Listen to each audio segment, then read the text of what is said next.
할렐루야. 하나님 주시는 은혜와 평강이 여러분의 삶에 가득하기를 바랍니다. 오늘은 읽은 주신 본문 말씀을 가지고 밑바닥에서 만난 사다리라는 제목으로 말씀의 은혜를 나누겠습니다. 살아가면서 내 인생이 지금 밑바닥을 치고 있구나라고 느껴보신 적이 있습니까? 우리 학생들은 언제 그런 마음이 들까 생각해 보니 열심히 시험을 준비했는데 망쳤을 때, 완전히 망쳤을 때, 지금도 막 얼굴이 무너져요. 그리고 친구의 배신이나 친구랑 이렇게 큰 싸움을 해서 혼자가 되었을 때, 그런 절망을 느낄지 모르겠다 생각되었습니다. 어른들은 또 언제 인생의 밑바닥을 경험할까 고민해 보았더니 사방을 둘러봐도 나에게 도움 줄 사람, 내 편은 아무도 없는 것 같고, 그리고 내가 저지른 실수의 대가가 너무 무거워서 감당하지 못할 때, 책임감이라는 무게에 짓눌려서 어디론가 도망치고 싶을 때 이런 절망을 마주하지 싶었습니다. 오늘 우리가 함께 읽은 본문에는 인생의 가장 밑바닥에서 처절한 밤을 맞이한 사람이 등장합니다. 바로 야곱입니다. 지난 시간에 살펴보았듯이 여러분, 야곱이 어떤 사람이었습니까? 그의 이름의 뜻은 발 뒤꿈치를 잡은 자입니다. 태어날 때부터 형의 발 뒤꿈치를 잡고 태어났고, 자라면서 원하는 것은 무엇이든지 얻어야만, 그렇게 얻기 위해서 수단과 방법을 가리지 않았던 욕망의 전차 같은 사람, 폭주 기관차 같은 사람이 야곱이라고 우리 나눴습니다. 배고픈 형 에서를 죽 한 그릇으로 달래면서 장자의 명분을 샀고요. 그리고 이윽고 아버지가 이제 눈이 어두워져서 이렇게 앞이 잘 보이지 않을 때, 그러니까 아버지를 속여갖고 마침내 그토록 원하던 장자의 축복까지도 가로챘습니다. 야곱은 생각했겠죠. 드디어 성공했다.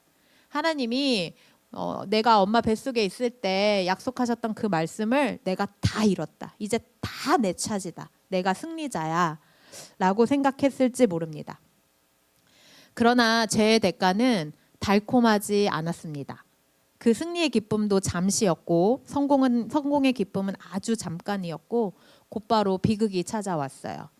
형 에서가 분노하면서 야곱을 죽이겠다고 날뛰기 시작한 것입니다. 형의 살기를 느낀 이제 어머니 리브가가 야곱에게 이야기를 해주고, 그 바람에 옷 몇 개를 챙겨갖고 급하게 도망자의 신세로 사랑하는 집을 떠나서 도망치기 시작합니다. 그야말로 목숨을 건 도망을 치기 시작합니다. 그 내용이 창세기 27장 41절부터 44절에 나타나 있는데, 당시에 긴박했던 상황을 이렇게 기록합니다. 그의 아버지가 야곱에게 축복한 그 축복으로 말미암아 에서가 야곱을 미워하여 심중에 이르기를, 아버지를 곡할 때가 가까웠은즉 내가 내 아우 야곱을 죽이리라 하였더니, 맏아들 에서의 이 말이 리브가에게 들림에 이에 사람을 보내어 작은 아들 야곱을 불러 그에게 이르되, 내 형 에서가 너를 죽여 그 한을 풀려 하니 내 아들아, 내 말을 따라 일어나 하란으로 가서 내 오라버니 라반에게로 피신하여 내 형의 노가 풀리기까지 몇 날 동안 그와 함께 거주하라. 그렇게 하루아침에 야곱은 도망자 신세가 되었습니다. 따뜻한 어머니의 품이었던 고향 부엘세바를 떠나 한 번도 가보지 못했던 외삼촌 라반이 살고 있던 하란을 향해 끝없는 광야길을 걷기 시작합니다. 그리고 오늘 본문 11절은 바로 그런 야곱의 가장 비참한 처지를 단 한 문장으로 너무나도 쓸쓸하게 잘 보여줍니다. 한 곳에 이르러는 해가 진지라. 거기서 유숙하려고 그곳에 한 돌을 가져다가 베개로 삼고 거기 누워 자더니. 자, 여러분 한번 이 장면을 우리 한번 이렇게 상상해 보자고요. 야곱이 누굽니까? 다시 반복하지만 아버지가 누구예요? 이삭이고 할아버지는 그 유명한 아브람입니다. 당시에 최고의 거부였고요. 정말 명문가였어요. 그런 명문가에서 귀하게 자라면서 고운 옷 입고 귀한 보살핌 속에 자라던 그가 이제는 낯선 광야 한복판에서 찬 이슬을 맞으며 딱딱하고 차가운 돌 베개를 베고 자야 하는 신세가 되었습니다. 해는 저물어서 사방은 칠흑 같은 어둠이에요. 그리고 여기저기서 저 멀리 이제 굶주린 그 들짐승의 소리가 들리겠죠. 아우 이런 소리 들리겠죠. 그리고 바람이 불 때마다 이렇게 바스락바스락 거리면 형이 지금 나 죽이려고 쫓아오는 거 아닌가? 이런 불안함으로 정말 모든 숨쉬는 순간이 두려웠을 것입니다. 극심한 두려움, 외로움, 그리고 추위, 이것이 바로 야곱이 마주한 인생의 밑바닥이었습니다. 야곱은 딱딱한 그 돌베개를 눕고 베고 나서 누워서 무슨 생각을 했을까요? 아마 밤새 잠을 못 이루며 후회와 원망이 밀려왔을 것입니다. 내가 왜 그랬을까? 장자의 축복이 뭐라고 엄마 말을 들어서 이 고생을 할까? 내 인생은 이렇게 끝난 걸까? 하나님이 살아계시기는 한 걸까? 왜 나를 이렇게 비참한 자리에 내버려 두시는 걸까? 그런데 바로 그날 밤에 야곱의 인생을 송두리째 뒤바꾸는 경이로운 경험이 일어납니다. 지쳐 쓰러진 야곱이 꿈을 꾸는데 18절 말씀인데요. 꿈에 본즉 사닥다리가 땅 위에 서 있는데 그 꼭대기가 하늘에 닿았고 또 본즉 하나님의 사자들이 그 위에서 오르락 내리락 하고.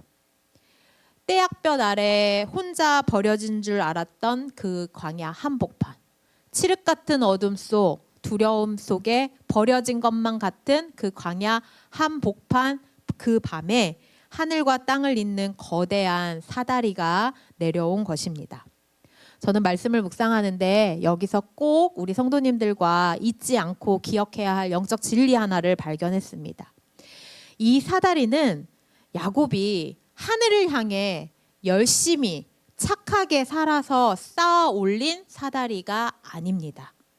야곱은 지금 하나님을 찾기조차 어려운 그런 마음의 여유도 없었고요. 찾을 만큼의 마음의 여유가 전혀 없었어요. 온갖 두려움과 괴로움과 절망에 빠져서 있었고, 죄책감과 그 자기가 벌인 사기극 때문에 감히 하나님께 기도할 염치조차 없는 그런 절망적인 순간에 놓여 있었습니다. 그저 무서워서 도망치다가 지쳐서 쓰러져 잠들었을 뿐입니다.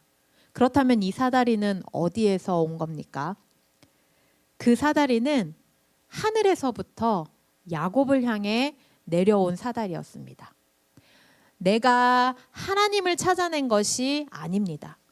도망치다 지쳐 쓰러진 그 자리에 그 야곱을 하나님께서, 하나님의 집요한 사랑이, 포기하지 않으시는 그 사랑이 찾아오신 것입니다. 이것이 바로 우리를 향한 하나님의 사랑의 추격전입니다. 한 가지 비유를 들어볼게요. 어느 날 4살짜리 꼬마 아이가 마트에서 장을 보던 엄마 아빠의 손을 놓치고 말았습니다. 장난감 코너에 정신이 팔려서 그만 그것을 이렇게 계속 보다가 따라가다가 뒤를 돌아보니 부모님이 보이지 않는 거예요. 아이는 무섭고 당황해서 엄마 아빠를 찾아 나서기 시작했습니다. 하지만 찾으면 찾을수록 길을 잃었고 결국에는 마트 구석진 곳에서 주저앉아 엉엉 울기 시작했어요. 엄마, 아빠, 막 울기 시작했어요. 자, 여러분 이때 아이가 살 수 있는 유일한 방법이 뭘까요? 아이가 마트 지도를 쫙 그려서 엄마는 여기 있었고 여기에서부터 여기서 나는 엄마를 놓쳤고 이제 이 방법으로 어떻게 하면 엄마를 만날 수 있겠지, 엄마 아빠를 찾을 수 있겠지, 지도를 그려서 찾아내야 할까요? 아닙니다. 아이가 할 수 있는 건 사실 아무것도 없습니다. 그냥 그 자리에서 엄마, 아빠 하고 우는 것뿐입니다. 진짜 해결은 어디에서 일어납니까?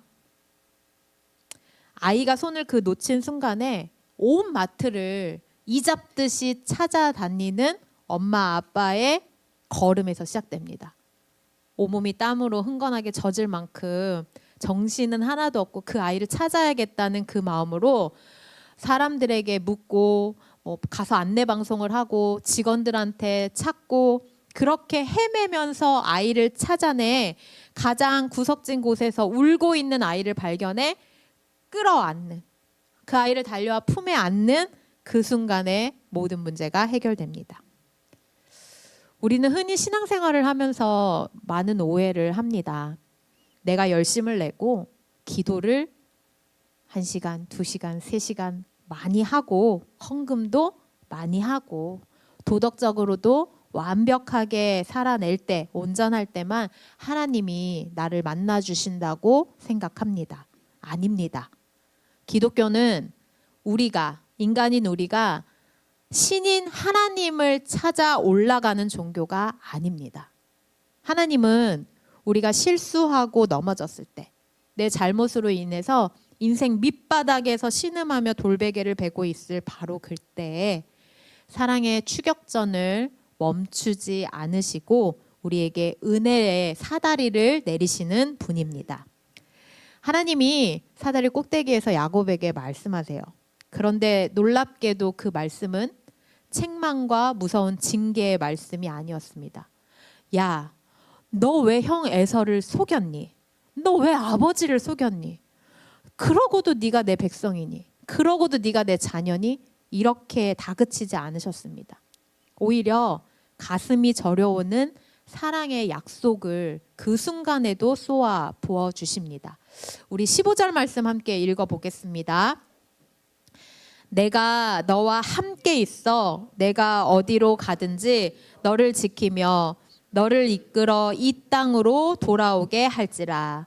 내가 내게 허락한 것을 다 이루기까지 너를 떠나지 아니하리라 하신지라. 얼마나 놀라운 은혜입니까? 여기에 하나님의 거룩한 선언이 담겨 있습니다. 내가 너와 함께 있어. 너는 결코 혼자가 아니다. 내가 어디로 가든지 너를 지키며 네가 도망치는 그 길 위에서도 내가 너를 지킨다. 너를 떠나지 아니하리라. 너는 나를 배신할지라도 너는 나를 실망시킬지라도 나는 너를 포기하지 않는다. 내가 내게 허락한 것을 다 이루기까지. 야곱의 어떤 조건이 아니라 하나님의 말씀하신 그것을 다 이루기까지 신실하게 그 약속을 지키시며 사랑으로 함께 하시겠다고 거룩한 선언을 하십니다. 인생의 밑바닥에서 야곱이 비로소 깨달은 놀라운 사실이 있습니다. 바로 자신이 서 있는 그 외로운 광야가 버려진 땅이 아니라 하나님의 임재로 가득 찬 지성소였다는 사실입니다. 그래서 잠에서 깬 야곱이 고백을 하죠. 16절에 여호와께서 과연 여기 계시거늘 내가 알지 못하였도다. 17절 이것은 다름 아닌 하나님의 집이요 이는 하늘의 문이로다. 가장 처절하게 도망치던 그 실패의 자리가 역설적이게도 하나님을 가장 깊이 만나는, 하나님이 어떤 분이신지 가장 깊이 알게 되는 고백의 자리, 예배의 자리가 되었습니다. 그래서 야곱은 그곳 이름을 하나님의 집이라는 뜻을 가진 베델이라고 부르게 됩니다. 사랑하는 성도 여러분, 오늘 여러분의 손에 쥐어진 혹은 여러분의 머리를 짓누르고 있는 돌베개는 무엇입니까? 아무리 눈물로 기도해도 도무지 내 뜻대로 되지 않는 자녀의 문제입니까? 갑자기 찾아와 내 삶을 송두리째 흔드는 무너진 건강입니까? 매달 돌아오는 날짜마다 밤잠을 설치게 만드는 극심한 재정적인 위기입니까? 아니면 남들에게는 차마 말하지 못하는 나의 나약함과 끊어내지 못하고 반복해서 넘어지는 죄의 문제 때문에 찾아온 영적 침체 그리고 죄책감 그런 위기입니까? 기억하시기 바랍니다. 사방이 다 막혀서 도저히 빠져나갈 구멍이 보이지 않는 그 절망의 밑바닥이 바로 하늘을 향해 사다리가 놓이는 자리가 됩니다. 내 힘으로는 올라갈 수 없기에 하나님께서 친히 사다리를 타고 여러분의 삶의 한복판으로 내려오셨습니다. 그 사랑으로 여러분을 붙드시며 그 사랑으로 끝까지 함께 하심을 믿으시기를 바랍니다. 옛날 어느 마을에 한 아이가 놀다가 그만 깊은 우물 속에 빠져버렸대요. 우물 안을 들어가 보진 않았지만 우물 안이 컴컴하고 축축했습니다. 아이는 소리 질렀어요. 살려주세요! 살려주세요! 위를 올려다보니 이렇게 조그맣게 구멍, 하늘을 향한 구멍이 보입니다. 하지만 우물 벽은 너무 미끄러워서 그러니까 성인들도 뭐 우물 벽을 타고 올라갈 수도 없었고 아이가 할 수 있는 건 아무것도 없는 정말 절망적인 조건이었습니다. 아이가 할 수 있는 일은 뭐다? 소리내어 우는 것밖에 없었어요. 살려주세요! 살려주세요! 이것밖에 없었어요. 그런데 그때 위에서 쿵 하고 무언가가 떨어졌습니다. 아이의 이 비명소리, 살려달라는 그 소리를 들은 마을의 어른들이 그 우물을 향해 밧줄을 내려준 것입니다. 그리고 아이에게 말했어요. 얘야, 걱정하지 마. 우리가 살려줄게. 너는 그 밧줄을 꼭 잡기만 하면 돼. 우리가 끌어줄게. 자, 여기서 아이가 살기 위해 해야 하는 건 뭘까요? 맞아요. 자기 힘으로 기어오르는 것이 아니라 내려온 밧줄을 그저 꽉 붙잡는 것이었습니다. 그러면 위에 있는 어른들이 밧줄을 내려준 그 어른들이 아이를 끌어주고 아이는 지옥 같은 우물 속에서 빠져나오게 됩니다. 여러분, 이게 구원의 논리고요. 이게 우리가 해야 할 일입니다.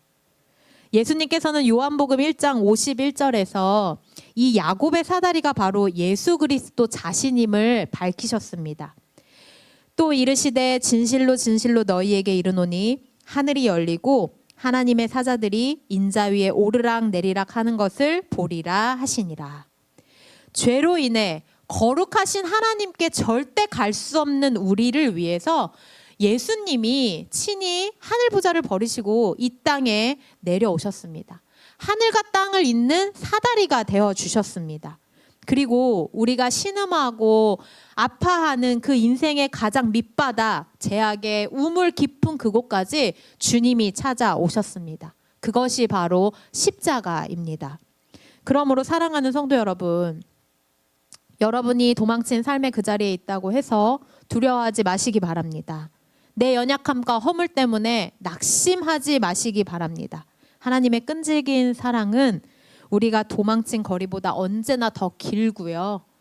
우리가 내려간 실패의 밑바닥보다 언제나 더 깊이 찾아오신다는 것을 믿으시기 바랍니다.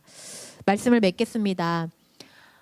잠에서 깬 야곱이 그 베고 자던 그 딱딱한 돌베개를 가져다가 이렇게 기둥으로 세우고 그 위에 자신이 가지고 있던 기름을 부은 다음에 하나님께 서원 기도를 드려요. 그것이 20절과 21절에 나타나 있습니다. 하나님이 나와 함께 계셔서 내가 가는 이 길에서 나를 지키시고 먹을 떡과 옷을 주시어 내가 평안히 아버지 집으로 돌아가게 하시오면 여호와께서 나의 하나님이 되실 것이요. 22절 하나님이 내게 주신 모든 것에서 10분의 1을 반드시 하나님께 드리겠나이다. 야곱의 기도가 멋진가요? 저는 이번 말씀을 준비하면서 처음으로 너무 웃기다는 생각이 솔직히 들었습니다. 와, 자기가 뭔데 하나님께 이래라 저래라 마치 뭐 선심이라도 쓰듯 하나님이 나를 이렇게 도와주면 제가 하나님이 준 것 중에 10분의 1 드릴게요. 뭐 이렇게 기도를 하는, 되게 웃기더라고요. 이걸 이번에 처음 발견했어요. 근데 야곱의 이 기도가 완벽한 믿음의 기도는 아니에요. 여전히 조건을 걸고 있는 연약한 기도고요. 나를 지켜주시면 제가 하나님을 모실게요. 나한테 이렇게 해주시면 하나님 주신 것 중에 제가 이만큼 드릴게요 라는 초보적인 신앙입니다. 은혜를 체험하고도 여전히 내 유익부터 구하는 모습, 계산하는 본성이 남아있죠. 근데 제가 놀란 거는 우리 하나님은 이 부족한 야곱의 기도마저도 다 받아주신다는 거예요. 오냐 야곱아, 네가 비록 지금은 이렇게 조건부로 나를 믿지만 내가 반드시 너를 변화시켜서 진짜 믿음의 사람이 되게 하겠다.